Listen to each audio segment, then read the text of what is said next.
Hey guys, my name is Stella Christoph, and today we're going to be going over our Elestrals First Edition Water Starter Deck. Majesty is going to be your box topper. It is going to be your 3-cost Elestral in this deck. Just like before our last video, you kind of see we got a little sticker here. Keeps the box sealed. It's going to have all 8 of your spirits, and it's going to have the Elestral icon on there as well.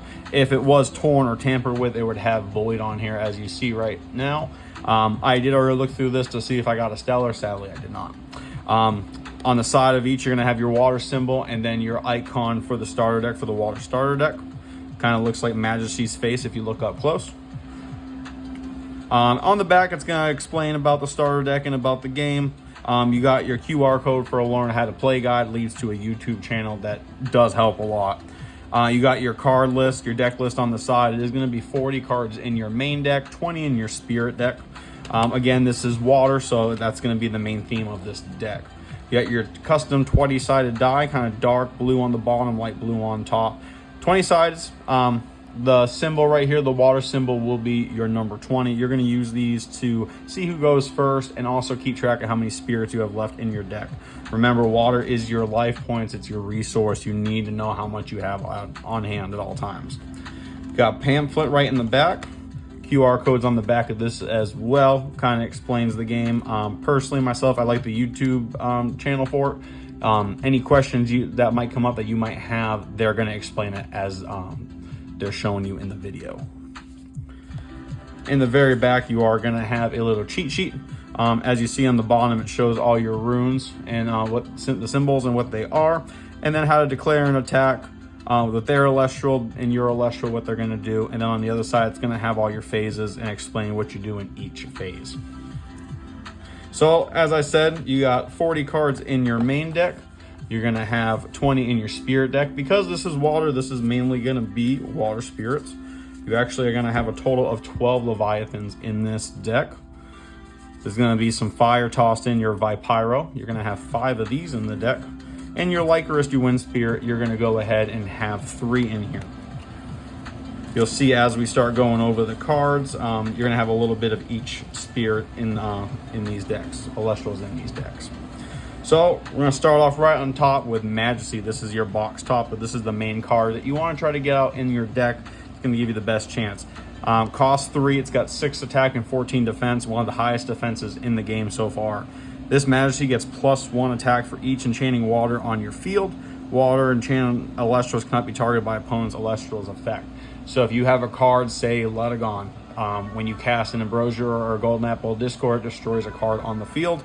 Majesty will help block that attack for you. Again, depends on how many waters you have on the field. You need 3 waters to keep this, so that attack automatically jumps to a 9. If you have Poseidon fully enchanted with 4 spirits, that's going to bring you up to attack of a 13. Very good, very strong in this game as of right now. Sluggo is going to be your next card. This is a monster or Elestral version of Ambrosia. When you summon this card, when you cast it, you get to take 3 of your Leviathans from your Underworld and add them back to your Spirit deck. Instant life point recovery. If you're getting low in the game and you can, play this card, it's just going to keep revamping. You have 3 in this deck, so that's definitely going to help you out a lot. Up to 9 spirits healed up.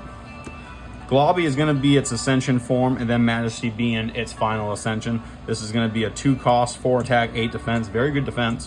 When you can special ascend this Globby into Majesty from your hand or deck if it has 3 water spirits. So when you summon it, it's automatically going to have 2. And then if you have a Nexus mechanic in your deck, again, I say Poseidon, Nexus 1 water from Poseidon onto this, you can summon that Majesty on that very first turn. Smoltuga. This is going to be one of those cards that helps other decks versus just its own element of the spirits. When you summon this, basically you get to go through your deck and search for a fire enchanted Elestral, 1 cost, and add it to your hand. This is very good. A Krakatuga burn deck, for instance, if you need to get a different fire creature out, both this card and that fire creature can ascend into Krakatuga. 5 defense, also a very good card to have. Krakatuga.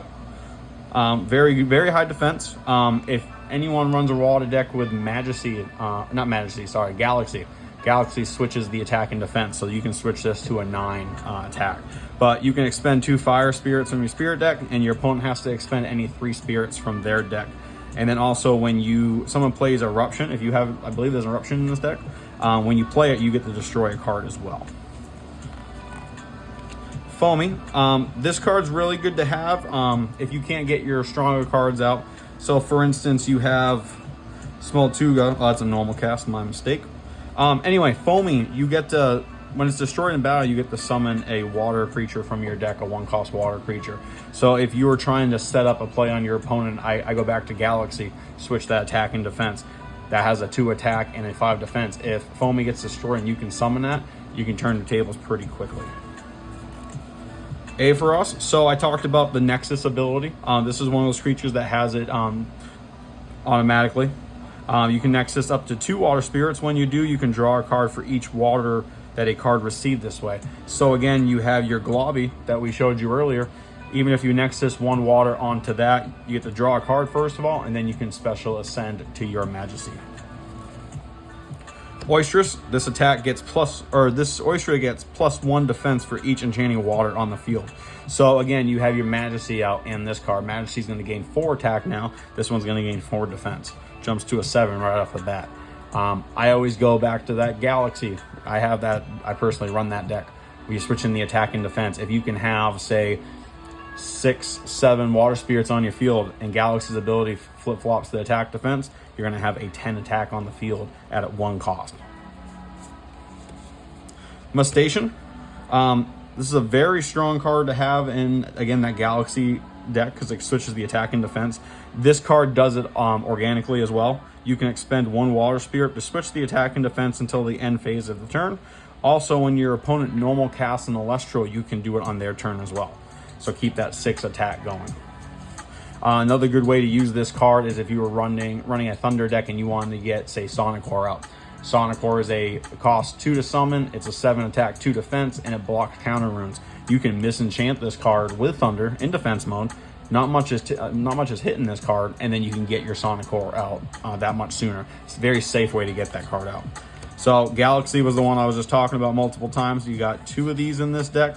Again, any water enchanted Elestral, it switches the attack and defense. So you got your Mustation, you got your Krakatuga, really turn the tables on your opponent. The one thing to remember though is since you have 2 of these in your deck, if they're both on the field, they cancel each other out.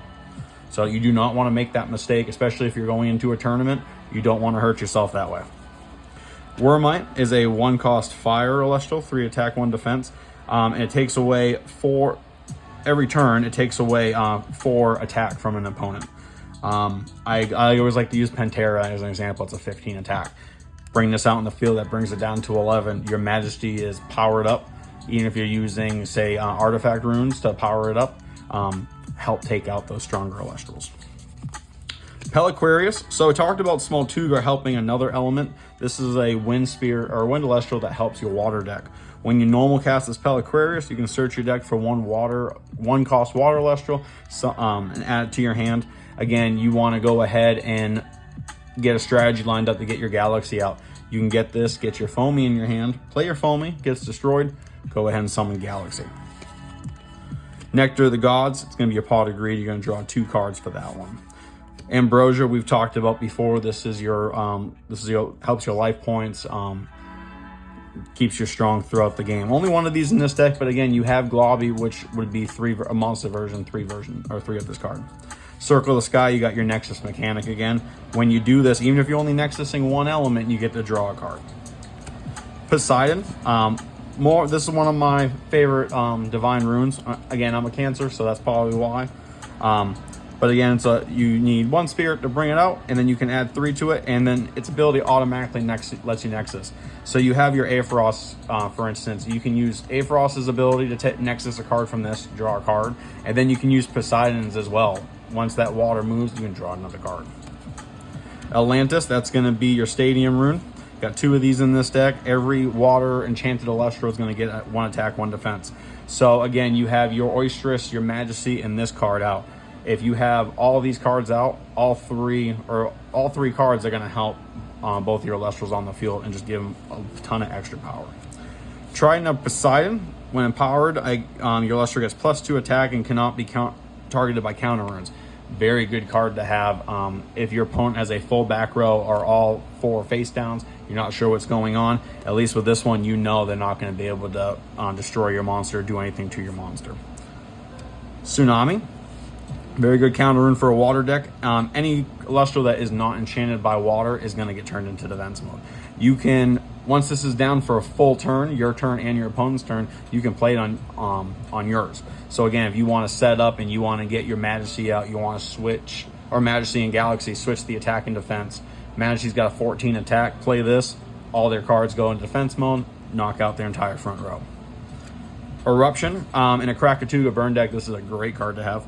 Your opponent must expend 3 spirits from their spirit deck. If they do control a fire Elestral, though, it only turns down to 1, so make sure you keep that in mind. If you're going against someone that has fire, try to make sure they don't have any Elestrals on the field, and then play these cards. Tornado, you're going to go ahead and target a rune on your opponent, or your opponent's rune, and return it to their hand. If they play a divine rune, they play a Zeus, or they play, for instance, this deck, a Poseidon, they have 4 spirits loaded up, you use this card, they just wasted all 4 spirits. All get sent to the underworld. If they want to play it again, it's going to cost them more spirits. Shield of Achilles is going to be the last card in your deck. A lot of people do run this card.